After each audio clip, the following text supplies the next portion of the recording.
SIR என்ன கேட்டாலும் பதறாங்க. கூட்டணி கட்சி சேர்ந்தவர்களும் அலறாங்க. என்னன்னே தெரியல. ஏன் பதறாங்க, ஏன் அலறாங்க? திட்டமிட்டு இப்படி செய்தி சொல்றது, வேற எந்த செய்தியும் கிடைக்கல. ஒரு அரசியல்வாதி முறையா அரசியல் சம்பந்தப்பட்ட பேசினா பரவாயில்ல, அதை விட்டுட்டு சம்மதம் இல்லாத பேசுறதுதான் சிறுபிழைக்கு. தமிழகத்தில் காவல்துறை ஒன்று இருக்கின்றதா, அப்படியே அது இருந்தாலும் மக்களுக்கு பாதுகாப்பு கொடுக்கின்றதா? 6999 சிறுமிகள் இன்றைக்கு பாலியல் வன்கொடுமைக்கு ஆளாக்கப்பட்டிருக்கிறது சொன்னால் இந்த அரசாங்கம் எப்படி செயல்படுகின்றது என்பதை நம்ம எண்ணி பார்க்க வேண்டும். பெண்களுக்கும் பாதுகாப்பு இல்ல, சிறுமிகளுக்கும் பாதுகாப்பு இல்ல. அதுக்கு காரணம் தமிழகத்தில் போதைப் பொருள் நடமாட்டம் அதிகரித்து இந்த போதை ஆசாமிகளால் தான் கொலை, கொள்ளை, திருட்டு, வழிப்பறிவு, பாலியல் கொடுமை. கிட்டத்தட்ட ஒரு வாரத்திற்கு முன்பு கோவை மாநகர பகுதியில விமான நிலையத்துக்கு அருகில ஒரு கல்லூரி மாணவியும் அவருடைய ஆண் நண்பரும் கார்ல பேசிக் கொண்டிருந்த பொழுது போதை ஆசாமிகள் 3 பேர் அந்த காரில் இருந்த ஆண் நம்பரை தாக்கிவிட்டு கல்லூரி மாணவியை 3 பேரும் தூக்கி கொண்டு புதருக்குள் சென்று பாலியல் கொடுமை செய்திருக்கிறார்கள். இது ஒரு கொடுமையான செயல். இது மக்கள் நடமாட்டம் அதிகமாக இருக்கின்ற பகுதி, விமான நிலையத்துக்கு அருகில் இருக்கின்ற பகுதியிலேயே இப்படிப்பட்ட சம்பவம் நடைபெற்றது மிகுந்த அதிர்ச்சியும் வேதனையும் அளிக்கின்றது. இந்த நிகழ்விலிருந்து தெரிய வருவது, தொடர்ந்து திராவிட முன்னேற்ற கழக ஆட்சியில பெண்களுக்கு பாதுகாப்பு இல்ல, சிறுமிகளுக்கு பாதுகாப்பு இல்ல, பாலியல் வன்கொடுமை சர்வசாதாரணம் நடக்கின்றது. குற்றச் செயல் ஈடுபடுகின்றவர்கள் கொஞ்சம் கூட அச்சம் இல்லாமல், காவல்துறையிடம் பயம் இல்லாமல் இப்படிப்பட்ட தொடர் நிகழ்வுகள் தமிழகத்திலே நடைபெற்றுக் கொண்டிருக்கின்றது. அரசாங்கம் இருக்கின்றதா என்ற ஒரு கேள்வி மக்களிடத்தில் எழுப்பி இருக்கிறது. தமிழகத்தில் சட்ட ஒழுங்கு அடியோடு சீர்கெட்டு விட்டது என்பதை இந்த நிகழ்வு மூலமாக தெரிய வருகிறது. அதோடு நேற்றைய தினம் விழுப்புரம் மாவட்டம் திண்டிவனத்துல ஒரு மாணவனும் மாணவியும் காதலித்து அவள் அந்த பகுதியிலே இருந்து கொண்டிருந்த பொழுது காவலர்கள் அவளை விசாரித்து அந்த மாணவனை அனுப்பி வைத்துவிட்டு அந்த மாணவியை பாலியல் கொடுமை செய்திருக்கிறார். இன்றைக்கு காவல்துறை மக்களுக்கு பாதுகாப்பு அளிக்க வேண்டும். அதுக்கு மாறாக இப்படிப்பட்ட பாலியல் கொடுமை ஈடுபடுவது மிக மிக கொடூரமான செயல். இந்த ஆட்சியில் பெண்களுக்கு பாதுகாப்பு இல்லை என்பது தெல்ல தெளிவாக தெரிகின்றது. இதேபோல் திருவண்ணாமலையிலும் இப்படிப்பட்ட ஒரு நிகழ்வுகள் காவல்துறை அலுவலர்கள் காவலர்களால் ஏற்பட்ட சம்பவம் மறைவதற்கு முன்பாகவே இப்படிப்பட்ட சம்பவம் விழுப்புரத்திலே. தமிழகத்தில் காவல்துறை ஒன்று இருக்கின்றதா, அப்படியே அது இருந்தாலும் மக்களுக்கு பாதுகாப்பு கொடுக்கின்றதா என்ற நிலைதான் இன்றைய தினம் இந்த ஆட்சியிலே பார்க்கப்படுகிறது. தூத்துக்குடியிலே சமூகத்துறை அமைச்சர் ஒரு நிகழ்ச்சியிலே பங்கு பெற்று பேசுகின்ற பொழுது ஒரு கருத்தை தெரிவித்திருக்கின்றார்கள். திராவிட முன்னேற்ற கழக ஆட்சியில 6999 சிறுமிகள் பாலியல் வன்கொடுமைக்கு ஆளாக்கப்பட்டதாக திமுக அமைச்சர் சமூகத்துறை அமைச்சரை தெரிவித்திருக்கிறார். அதற்கு 104 கோடி ரூபாய் நிவாரணம் கொடுத்ததாக அறிவித்திருக்கின்றார். எவ்வளவு ஒரு மோசமான செயல்! பாலியல் வன்கொடுமையை தடுத்து நிறுத்தத்திற்கு திராணியற்ற அரசாங்கம் திமுக அரசாங்கம் என்பது இதிலிருந்து தெரிகிறது.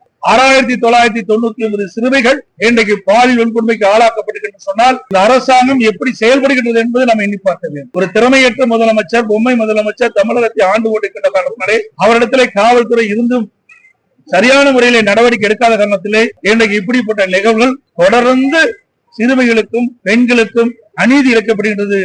இப்படி கொடுமையான பாலியல் வன்கொடுமைகள் நடந்து கொண்டிருக்கின்றன.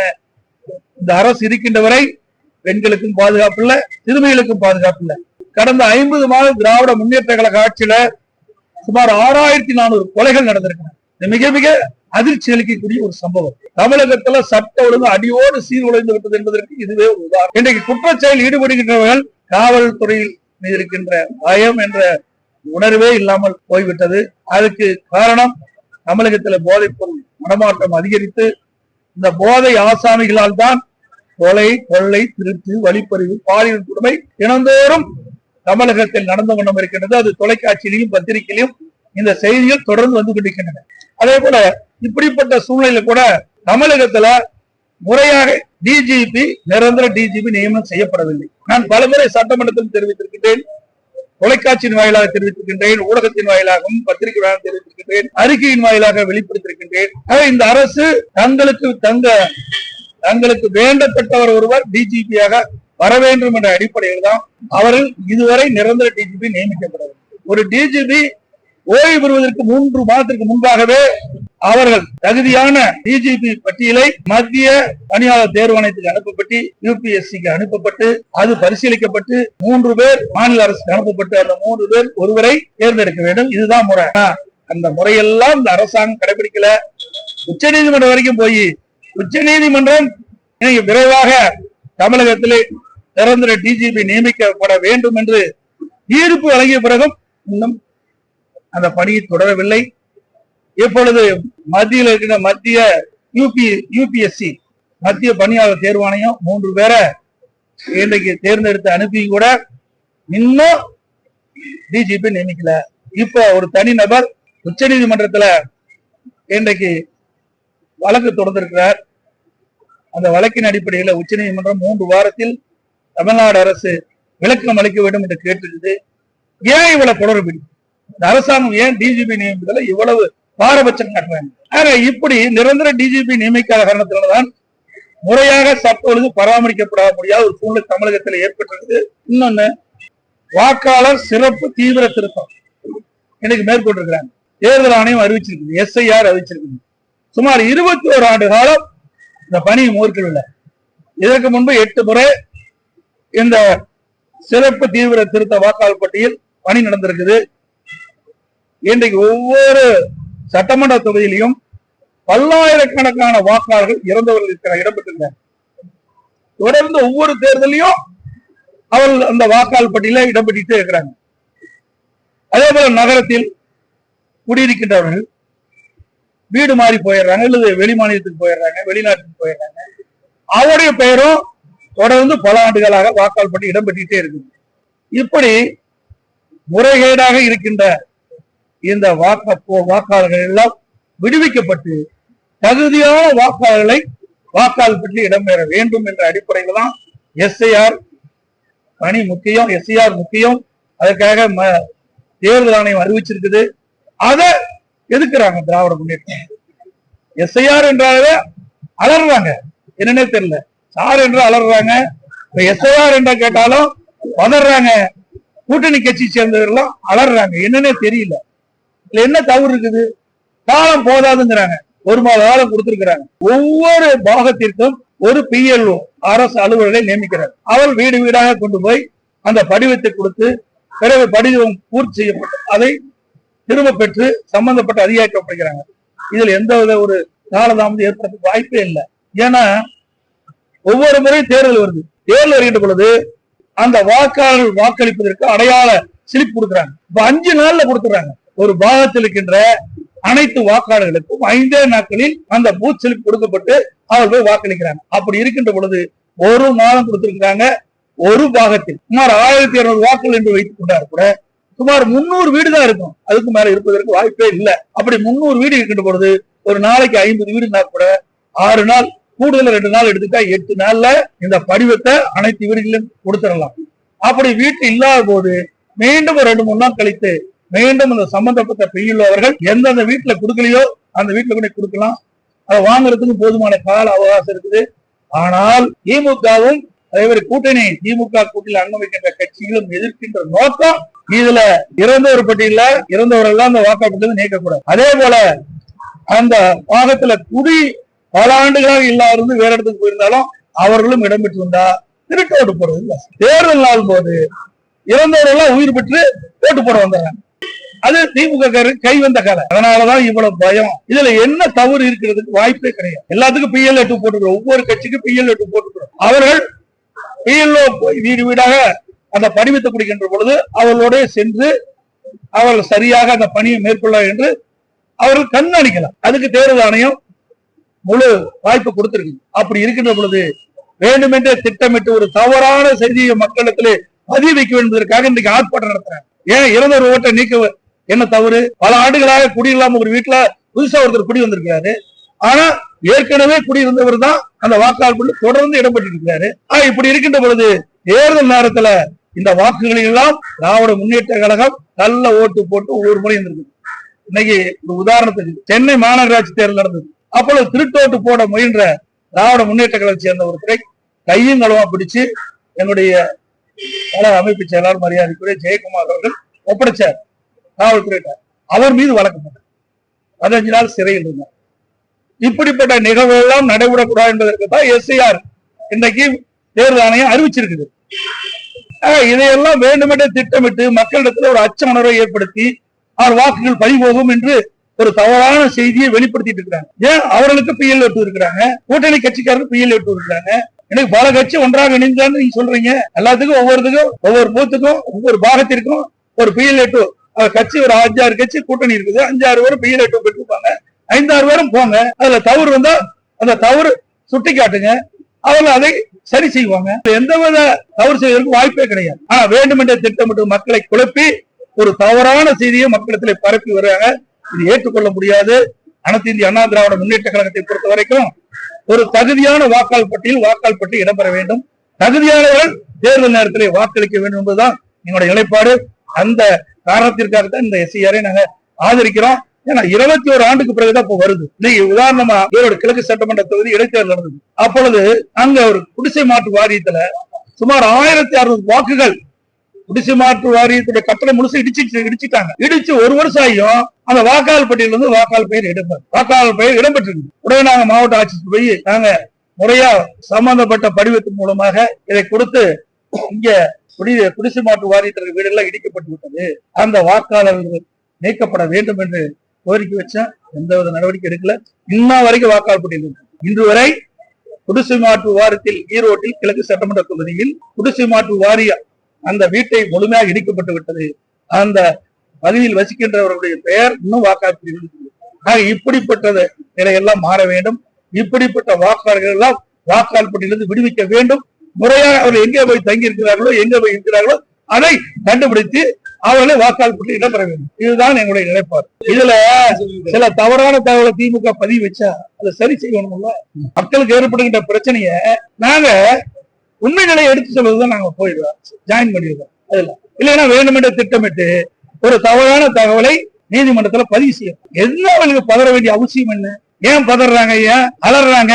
உங்களுக்கு ஊடக நம்பர் பத்திரிகை அத்தனை பேருக்குமே தெரியும், தெரியாத ஒண்ணுமே கிடையாது. ஆக வேண்டுமென்றே திட்டமிட்டு ஒரு குழப்பத்தை உருவாக்கி கொண்டிருக்கிறார். ஏதோ SIR வந்தா மக்களுக்கு வாக்களிக்கக்கூடிய உரிமையை பறிபோயிரும் என்ற ஒரு தவறான செய்தியை பரப்பிட்டு வராங்க. இது கண்டனத்துக்குரியது. இன்றைக்கு பல முறை இந்த SIR பணி தமிழகத்தில் நடந்திருக்கு, 8 முறை நடந்திருக்கு. ஆக அப்பெல்லாம் பதறல. ஸ்டாலின் அவர்கள் பதறதுக்கு காரணமே அதில் இருக்கிற இறந்தவர்கள் வாக்குகள், அங்கே வசிக்காதவர்கள் வசிப்பதாக வாக்காளர் பட்டியலில் இடம்பெற்றிருக்கிற வாக்காளர்கள். இப்படிப்பட்ட வாக்காளர்களை தேர்தல் நேரத்திலே நல்ல ஓட்டு போடுவதற்கு இனி முடியாது. SIR வந்திருக்காங்க. அதனாலதான் இந்த குளறுபடியை, இந்த அவதூறு செய்தி பரப்பி வராங்க. ஆமாமா, நிறைய போயிட்டு இருக்கிறாங்க. சில இடத்துல படிவத்தை அப்படியே ஒட்டுமொத்தமா வாங்கிக்கிறாங்க. அதை நாங்க அதுதான் நாளைக்கு நீதிமன்றம் வரும்போது அதையெல்லாம் நாங்க கருத்து தெரிவிப்போம். ஆக இல்லவுடைய பணி அந்த ஒவ்வொரு வாக்காளருக்கும் அவர்கள் தான் அந்த வாக்காளர் படிவத்தை கொடுக்கிறோம். அதே போல பூர்த்தி செஞ்ச பிறகு அந்த PLO தான் அதை பெற வேண்டும். இல்லாவிட்டால் இது உண்மையாக ஒரு வாக்காளர் பட்டியல் தயாரிக்க முடியும். வேண்டுமென்றே திட்டமிட்டு வேறு கட்சிக்கு வாக்களிக்கக்கூடியவர்களை திமுக வாக்களிக்க சரியா செஞ்சிருவாங்க. வேறு கட்சிக்கு வாக்களிக்கக்கூடிய வாக்காளர் இருந்தா அந்த படிவத்தை இவர்கள் வாங்கி அந்த தலைமையில கொடுக்க மாட்டாங்க, சம்பந்தப்பட்ட அதிகாரி கொடுக்க மாட்டாங்க, வாக்காளர் பட்டியல் இடம்பெறாத போயிடும். இது தவறு. எல்லா கட்சிக்கும் பொதுவானதான் நான் பேசுறேன், எங்க கட்சிக்கு மட்டும் ஆதரவா பேசல. உண்மையான வாக்காளர் பட்டியல் தயார் பண்ணணும். ஆகவே PLO ஒவ்வொரு பாகத்திற்கும் ஒரு PLO நியமிக்கிறதுக்காக அவர்கள்தான் அந்த வாக்காளரை சந்தித்து அந்த தேர்தல் ஆணையம் கொடுக்கப்பட்ட அந்த படிவத்தை அந்த வாக்காளர் கொடுக்கணும்.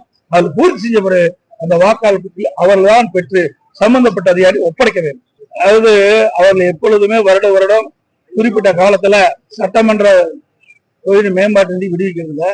இந்த ஆண்டு சட்டமன்றத்துல முதலமைச்சர் அறிவிச்சாரு, இனி GST இந்த சட்டமன்ற மேம்பாட்டு நிதி இல்ல GST பிடிச்சுப்பாங்க, 18% பிடிப்பாங்க.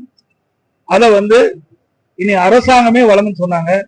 இது வரைக்கும் இந்த GST விடுவிக்கணும். அதான் நான் 2 நாளைக்கு இந்திய கூட்டுறவு கொடுத்திருக்கேன். உடனடியாக இந்த அரசு அறிவித்தவாறு இந்த சட்டமன்ற தொகுதி மேம்பாட்டு நிதிக்கு GST விடுவிக்க வேண்டும் என்று கொடுத்திருக்கிறேன். இன்னும் அதுக்கு முறையா பதிவு ஒரு நாளாவது நீ பாத்துருக்கீங்களா? இது வரைக்கும் யாராவது சொல்லியிருக்காங்களா? இங்கிருந்து பிரிஞ்சு பல பேர், அதாவது இங்கிருந்து நீக்கப்பட்டவர் போயிருக்கிறாங்க. அப்படி ஏதாவது குற்றச்சாட்டு சொல்லியிருக்காங்களா? அவருக்கு வேற குற்றச்சாட்டு கண்டுபிடிக்க முடியல. இந்த குற்றச்சாட்டு சொல்லியிருக்காங்க. வேணுமென்றே திட்டமிட்டு இப்படி செய்தி சொல்றது, வேற எந்த செய்தியும் கிடைக்கல. ஒரு அரசியல்வாதி முறையா அரசியல் சம்பந்தப்பட்ட பேசினா பரவாயில்ல, அதை விட்டுட்டு சம்மதம் இல்லாத பேசுறதுலாம் சிறுபிழைக்கணும். நல்லா புரியுதுங்களா? ஒரு முதிர்ந்த அரசியல்வாதி மக்களுடைய பிரச்சனை என்ன இருக்குன்னு தான் பாக்கணும். அதைத்தான் நாங்க பாத்துட்டு இருக்கோம். அதிமுக அதைத்தான் பாக்கணும். இப்ப கூட என்ன திராவிட முன்னேற்ற கழக தலைவரும் சரி, உதயநிதி ஸ்டாலின் சொல்றாங்க, எங்க ஆட்சி மீது ஏதாவது குறை சொல்ல முடிஞ்சுதா? சொல்லுங்க பார்க்கலாம். இது வரைக்கும் பல பேட்டியில கொடுத்திருக்கிறாங்க. அதிமுக ஆட்சியில இன்னும் குறைன்னு சொல்றாங்களா? சொல்லவே முடியாது. பாரதிய ஜனதாவோட எடப்பாடி பழனிசாமி போட்டு வைத்து விட்டார். பாரதிய ஜனதாவோட அதிமுக அடிமையாகிவிட்டது. பாரதிய ஜனதா அளவுக்கு டெல்லியில இருக்கு. இப்படித்தான் சொல்ல முடியும். தெளிவா எங்களுடைய கூட்டணியில முடிவு எடுத்து அறிவிக்கப்பட்டு விட்டது. அதிமுகவும் பாரதிய ஜனதாவும் கூட்டணி பேச்சுவார்த்தை முடிந்த பிறகு இன்றைக்கு இந்த செய்தியாளர் சந்திப்புல மாண்புமிகு உள்துறை அமைச்சர் தெளிவுபடுத்தினார். அமித்ஷா அவர்கள் தெளிவுபடுத்தினார். அதுல பாரதிய ஜனதா அதிமுக கூட்டணி அமைச்சர் இந்த கூட்டணிக்கு அதிமுக தான் தலைமை தாங்கும். தெளிவா நீங்க பேட்டியில போடுங்க. அடிக்கடி மாத்தி மாத்தி போடாது. அனைத்து இந்திய அண்ணா திராவிட முன்னேற்ற கழகம் தான் எங்கள் கூட்டணிக்கு தலைமை தாங்கும். அனைத்து இந்திய அண்ணா திராவிட முன்னேற்ற கழகம் தான் ஆட்சி அமைக்கும். எங்களுடைய கூட்டணியுடைய முதலமைச்சர் வேட்பாளர் இபிஎஸ். தெளிவா உங்க கூடத்தில் வந்திருக்குது. எல்லா பத்திரிகைகளும் வந்திருக்கு. ஆனா வேண்டுமென்றே திட்டமிட்டு ஏதாவது ஒரு காரணத்தை காட்டி தவறான செய்தி வெளியிட்டிருக்கிறீங்க. இது சரியல்ல. அதிமுக தான் ஆட்சி அமைத்தாங்க. அப்படியே ஸ்டாலின் போய் பாரதிய ஜனதாவை குறை சொல்லிட்டு இருக்காங்க. இங்க ஆட்சி அமைக்கிறது எங்க கூட்டணியில அதிமுக. முதலமைச்சர் வேட்பாளர் அதிமுக கட்சி சேர்ந்து அப்படிங்கிற எங்களை பத்தி விமர்சனம் செய்ய முடியாது. இருந்தா தானே செய்யறதுக்கு. அவ்வளவு அவ்வளவு இந்த 4.5 ஆண்டு காலத்துல திராவிட முன்னேற்ற கழக ஆட்சியில மக்களுடைய பிரச்சனை தீர்க்கல. மக்கள் கொதிச்சு போயிருக்கிறாங்க. விவசாயிகளாகட்டும், வியாபாரிகளாகட்டும், தொழிலாளர்களாகட்டும், அரசு ஊழியர்களாகட்டும், யாருக்காவது நன்மை செஞ்சிருக்கீங்களா? ஒண்ணுமே கிடையாது. அத்தனை மக்களுமே இந்த ஆட்சி அப்புறப்படுத்த வேண்டும், அகற்ற வேண்டும். மக்களோட ஆட்சி தமிழகத்திலே நடந்து கொண்டிருக்கிறது. அகற்ற வேண்டும் என்ற கொந்தளிப்போடு தான் இன்னைக்கு பார்த்துட்டு இருக்கிறாங்க. அதிமுக ஆட்சியில் கொண்டு வரப்பட்ட திட்டம், நிறைவேற்றப்பட்ட திட்டத்தை ரிப்பன் கட்டி திறந்து வைக்கிறார்.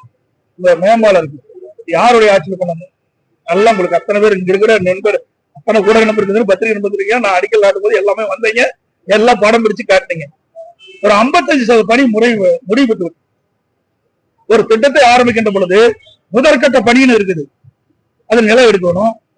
அந்த சாலை அமைக்கின்ற இடத்துல அங்க இருக்கிற கேபிள் லைன்லாம் மாற்றி வைக்கணும், குடிநீர் குழாய்கள்லாம் மாற்றி வைக்கணும், அங்க இருக்கின்ற மின் கம்பங்கள்லாம் மாற்றி வைக்க வேண்டும். முதல் கட்ட பணியே கிட்டத்தட்ட பாத்தீங்கன்னா 2 வருஷம் 3 வருஷம் ஆகும். சில பேர் நீதிமன்றத்துக்கு போன இன்னும் பல ஆண்டு ஆயிடும். அப்படி இருந்தும் கூட வேகமாக துரிதமாக 2 ஆண்டுல அந்த பணியை எடுத்துட்டு 3 ஆண்டுகள் அந்த பணி நடந்துகிட்டு இருந்தது. ஆட்சிக்கு அந்த கிடப்பிலே போட்டாங்க. 2 வருஷம் பணியே செய்யல. அத்தனை ஊடக நம்மளும் இங்க இருக்கிறவங்களுக்கு எல்லாம் தெரியும். எப்போ வேக வேகமா செஞ்சு இவர்கள் கொண்டு வந்து நிறைவேற்றப்பட்டாங்க. எவ்வளவு பச்சை பொய். இங்க கோவை மாநகரத்துல பல பாலங்கள் அடிக்கல் நாட்டப்பட்டு நிறைவேற்றப்பட்டது அதிமுக ஆட்சியில். சில பாலங்கள் பணி முடியாது இருந்தது. ஆட்சி மாற்றம் வந்த பிறகு இவர்கள் அந்த பணி செய்யறாங்க. எங்க ஆட்சியை தொடர்ந்தா நாங்க அந்த பணியை விரைவாக நிறைவேற்றி திறந்திருப்போம், பாலத்தை திறந்திருப்போம். அது மட்டும் இல்ல, இன்றைய தினம் முதலமைச்சர் அவர்கள் பல திட்டத்தை அறிவிக்கிறார். நிதியே ஒதுக்கல. நிதியே ஒதுக்காம பல திட்டத்துக்கு அடிக்கல் நாட்டிட்டு இருக்கிறாங்க. இப்படி ஒரு வேடிக்கையான அரசு எங்கேயுமே இல்லை. தமிழகத்துல இந்தியாவில எங்கேயுமே கிடையாது. அதிமுக வந்து அனைவரும் ஒருங்கிணைக்க பாஜக தான் தன்னை வந்து விட்டுருங்க. அதெல்லாம் முடிஞ்சு போனது. முடிஞ்சு போனது. அதை பத்தி ஏன் பேசுறீங்க? எங்க கட்சியில அவர் இல்ல, அதை பத்தி பேச வேண்டிய அவசியம்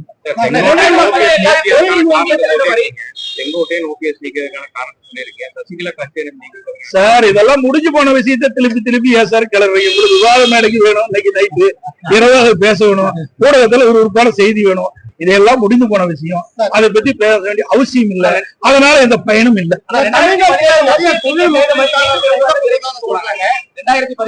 மீண்டும் விரைவில் கட்சி ஒன்றிணையும், எல்லாரும் ஒன்றிணைவாங்க சார். அதுதான் நான் திருப்பி சொல்றேன். முடிஞ்சு போன விஷயத்த திருப்பி பேசாதீங்க. உங்களுக்கு விறுவிறுப்பான செய்தி வேணுங்கிறதுக்காக இந்த கேள்வி கேட்க வேண்டாம். இதெல்லாம் முடிந்து போய்விட்டது. அதிமுக மிகச் சிறப்பா செயல்பட்டு இருக்குது. வேண்டுமென்றே திட்டப்பட்டு சில பேர் இந்த அவதூறு பிரச்சாரத்தை பரப்பிட்டு இருக்காங்க. அதுக்கு நீங்க கேள்வி கேட்டுருக்காங்க. தயவு செய்து இந்த கேள்வி எல்லாம் இதோட விட்டுருங்க. அன்பு கூர்ந்து உங்களை கேட்டுக்கிறேன். ஒவ்வொரு கட்சி தலைவரும் அந்த கட்சியை வளர்ப்பதற்கு பேசுகின்ற பேச்சு. எதுக்காக கட்சி ஆரம்பிக்கிறாங்க? அதெல்லாம் ஒவ்வொரு கட்சியிலையும் கட்சி தொண்டர்களை உற்சாகப்படுத்துவது, பேசுவது அது இயல்பு. அது எல்லா கட்சியிலுமே நடக்குது. இந்த கட்சியில எல்லா கட்சியிலும் அப்படித்தான் நினைக்கிறாங்க. காங்கிரஸுக்கு பேசுறதுல திமுக எங்களுக்கு ஆட்சியில பங்கு வேணும்னு கேட்கிறாங்க. திமுக கொடுக்க மாட்டேங்குது. ஆக அவருடைய கட்சியை வளர்ப்பதற்கு, கட்சியுடைய தொண்டர்களை உற்சாகப்படுத்துவதற்காக இப்படிப்பட்ட கருத்துக்களை எல்லா கட்சியுமே முன்னெடுத்து செயல்படுத்தாங்க. நான் தான் வெள்ளை அறிக்கை கேட்டேன், வெள்ளை பேப்பரை காட்டினேன். இதுதான் அவருடைய பதில். வெள்ளைய ஒரு பிரதான எதிர்கட்சி உங்களை போல் இருக்கின்ற மக்களுடைய சந்தேகங்கள், ஏழு சந்தேகங்களை போக்குவதற்கு இன்றைக்கு தமிழகத்தில் நீங்க தொழில் முதலீட்டு மாநாட்டு நடத்திருக்கிறீங்க. எவ்வளவு முதல் ஈர்க்கப்பட்டது, எவ்வளவு தொழில் வந்திருக்குது, எவ்வளவு நிதி வந்திருக்குது, எவ்வளவு பேருக்கு வேலை கேட்டா வெள்ள பேப்பர் என்ன பதில் சொல்ல முடியும்? அரசாங்கத்திட்ட தான் எல்லா புள்ளி இருக்குது, எங்ககிட்ட கிடையாது. அது மட்டும் இல்ல, இன்றைக்கு ஸ்டாலின் அவர்கள் ஜெர்மன் நாட்டுக்கு போகும்போது நம்முடைய தொலைக்காட்சி நண்பர்களை சந்தித்து பேட்டி கொடுத்தார். அப்பொழுது திராவிட முன்னேற்ற கழகம் ஆட்சி பொறுப்பேற்றது அவர் பேட்டி கொடுக்கின்ற வரை 922 புரிந்துணர்வு ஒப்பந்தங்கள் போடப்பட்டதாகவும் அதன் மூலமாக 10,62,200 கோடி முதலீட்டு ஈர்க்கப்பட்டதாகவும் இப்படி முழுவதும் நிறைவேற்றப்பட்ட 32 லட்சம் பேருக்கு வேலை கிடைப்பதாகவும் குறிப்பிட்டு பிறகு 77% புரிந்துணர்வு ஒப்பந்தங்கள் நிறைவேற்றப்பட்டு சொன்னார். 77% புரிந்துணர்வு ஒப்பந்தங்கள் நிறைவேற்றப்பட்டு சொன்னா சுமார் 25 லட்சம் பேருக்கு வேலை கிடைச்சிருக்கும். எங்க வேலை கிடைச்சது? கோயம்புத்தூர்ல எத்தனை லட்சம் பேருக்கு வேலை கிடைச்சது? அத்தனையும் பொய். ஏன்னா வெள்ள பேப்பரை காட்டினார்ல, அதுதான் உண்மை. எதுவுமே இல்லை என்பது அவர்களே காட்டிட்டு செலுத்தாங்க. அது மட்டும் இல்ல, இன்றைய தினம் எல்லா துறையிலும் ஊழல் நடந்திருக்கிறது. இன்னைக்கு உள்ளாட்சி துறையில இந்த குடிநீர் விவகாரத்திலிருந்து அந்த பணியாளர் நியமிக்கின்ற பொழுது சுமார் 888 கோடி ஊழல் நடைபெற்றதாக பத்திரிகை செய்தி. இது வரைக்கும் அது முழுமையான விளக்கு கிடைக்கவே இல்லை. அதே மதுரை மாநகராட்சியில சுமார் 200 கோடி வரி வருவாயில ஊழல் நடந்திருக்கு. திமுக அரசாங்கம் தான் கண்டுபிடிச்சிருக்குது. இவ்வளவு ஊழல் நடைபெறுகின்ற ஒரே அரசாங்கம் திமுக அரசாங்கம் நடந்திருக்குது. அது மட்டும் இல்ல, இப்போ ஜல்லி குவாரி நடத்திட்டு இருக்காங்க. ஜல்லி குவாரி நடத்திட்டு இருக்காங்க. அதுல அண்மையில் வந்த செய்தி, எங்களுக்கு கிடைத்த தகவல், ஒவ்வொரு குவாரிக்கு 10 லட்சம் ரூபாய் அந்த குவாரி உரிமையாளர் கொடுக்க வேண்டும். திமுக மேல எடுத்து கொடுக்கணும். ஒவ்வொரு ஏக்கருக்கும், குவாரியில் இருக்கிற ஒவ்வொரு ஏக்கருக்கும் 5 லட்சம் ரூபாய் கொடுக்கணும்னு இப்போ ஒரு வாய்மொழி உத்தரவாக பிறப்பிக்கப்பட்டதா செய்தி மிக வன்மையா கண்டிக்கத்தக்கது. ஏற்கனவே ஒரு டன்னுக்கு குவாரியில அதுல ஒவ்வொரு டன்னுக்கும் எவ்வளவு விலை நிர்ணயம் செஞ்சாங்க, நாங்க எதிர்ப்பு கொடுத்தோம்னு அதை கைவிட்டுட்டு மீண்டும் இப்பொழுது அந்த குவாரி உரிமையாளர்களை மிரட்டுகின்றார்கள். ஒவ்வொரு குவாரிக்கும் பணம் கொடுக்க வேண்டும் என்று நிர்பந்தம் செய்தால் இது வன்மையாக கண்டிக்கத்தக்கது. எல்லாமே அதிமுக பொறுத்த வரைக்கும் 2019 நாடாளுமன்ற தேர்தலையும் தேர்தலுக்கு அறியாமல் தான் நாங்க கூட்டணி பேசுறோம். 2021 சட்டமன்ற பொதுத் தேர்தலையும் கூட்டணி பேச்சுவார்த்தை தேர்தலுக்கு குறுகிய காலத்துல நாங்க பேசுறோம். 2024 சட்டமன்ற நாடாளுமன்ற பொதுத் தேர்தலையும் தேர்தலுக்கு அருகாமையில் குறுகிய காலத்துல தான் நாங்க கூட்டணி அமைச்சோம். அதே போல தேர்தலில் நெருங்கின்ற பொழுது கூட்டணி அமைக்கப்படும், நிச்சயமாக உங்கள் முன் தெரிவிக்கப்படும் இந்த செய்தியை சொல்லி அனைவருக்கும்